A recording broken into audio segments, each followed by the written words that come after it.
We're going to look at your metrics section. So once you go to myomingo.com/admin, log into your dashboard, and in the top left corner, you're going to see metrics. So today we're going to look at what's in metrics and what does it all mean. So open up your metrics section. If you click on that, it takes a few minutes for it to load. Don't worry, it's just pulling in all the data for you so you have everything you can possibly want. The first thing you're going to see here in this first box is the number of learners. So this is how many people have been given learner view access to your platform. So this is a total number of people that are in there.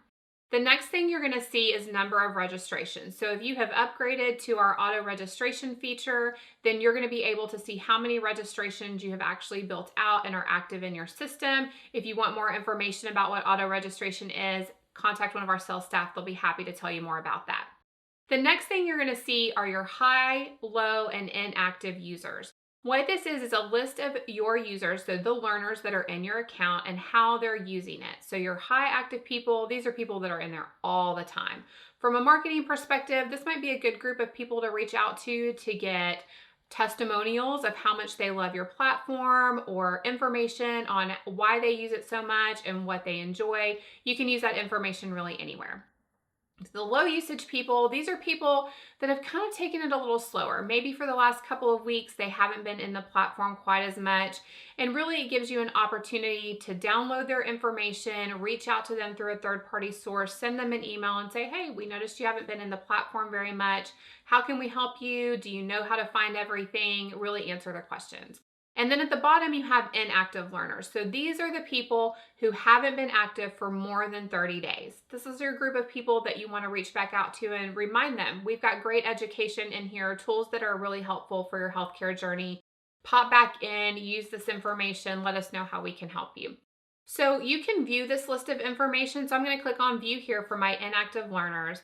And you can see it populates a list of the learners that we have that haven't been using the platform as much. Again, they've been inactive for more than 30 days.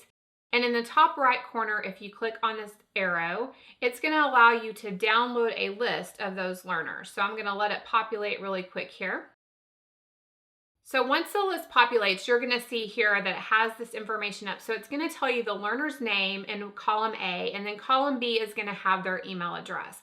Again, you can take those email addresses, you can import them into a third-party system that you use to reach people like a Constant Contact, or simply just send them direct emails. But any type of email campaign that you have where you want to ask them what's up and why they haven't been using it.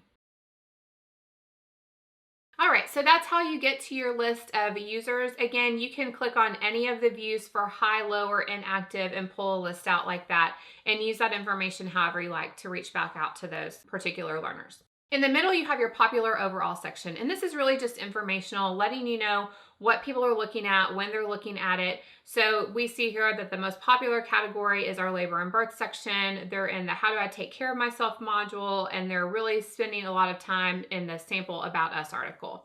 It will populate tools as well, so you're able to see how they're spending their time and where they're spending it the most.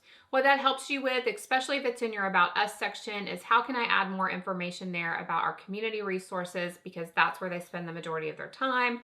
If you don't have the add, edit, and delete feature and you notice that people are spending a lot of time in sections that aren't yours, maybe they're a different content partner's information, you could get that add, edit, and delete feature if it applies to that particular content partner and put some more of your information in those sections as well. So it's a really good opportunity to figure out how to market better into the content and really reach your audience. The third box at the top on the right-hand side is a lot of great information. Just when should I contact people, because this is when they're in here the most. So this is going to tell you the time of day and the number of users, so your peak times that the platform is being used. So if you're setting up email campaigns through your marketing, or you're wanting to reach out to people at particular times of the day, you're going to know, hey, there's a big group of people at 10 a.m. There were 33 people in the system. So that's a really good time in the morning. I know a lot of people are active. I'm going to set up my email campaigns during that time just because I know they're active and in the platform, or at least using their computer or device on some way. If you want to start looking more in depth at your learners, this is something that is an option. You definitely don't have to do this. We've built this out so it really fits everybody's needs. So I can look at a particular category. So I'm going to select the category that I want to see. I'm then going to select a date range. So I'm going to go back and say I want to know from December 1st to December 31st, how many people were using the breastfeeding section, which learners of mine were in that particular category. You can select your About Us section. Maybe you want to see how that's being viewed during a particular time frame, or you might want to look at other categories that you've added. It's now going to populate your list of learners down here that use that particular category during that particular time frame. And then you can open up a learner. So let's see what Brandy's been doing. So her last login was December 27th, the time of day. But we can see that Brandy was stinking on there for 13 hours. So she was busy looking at something, maybe changing some content, or even doing some webinars that day. And then this is the category. Again, it would list the module, the article, and the tools. So everything is listed right there under your learner. All right, so you might not want to drill down specifically into what an individual learner is doing. You might want to look more at an overall report. So let's say that you're trying to justify a grant that you've written and you have to be able to show how the platform is being used. You can use this button in the top right-hand corner called Learner's Report. If you click on that, it's going to give you an overview of the entire platform for you. So as you can see, I've got my demo here. I have the total number of administrators, a total number of learners, and then I can select a date range. So I'm going to say I want to look at the last quarter of the year. So I'm going to look at October 1st through the end of December, and I'm going to filter that down. And it is now going to tell me that during that time, there were 57 logins for that time frame. And then here's your login rate. So your login rate is your number of total learners divided by your total number of logins, and that's your login rate. So a 10% login rate. So it gives you some great information. You can look at your number of logins at peak times again. This is again for those marketing campaigns really to kind of figure out when you want to reach out. You can do additional login rates over here. So what days during that time frame were the most people logged in?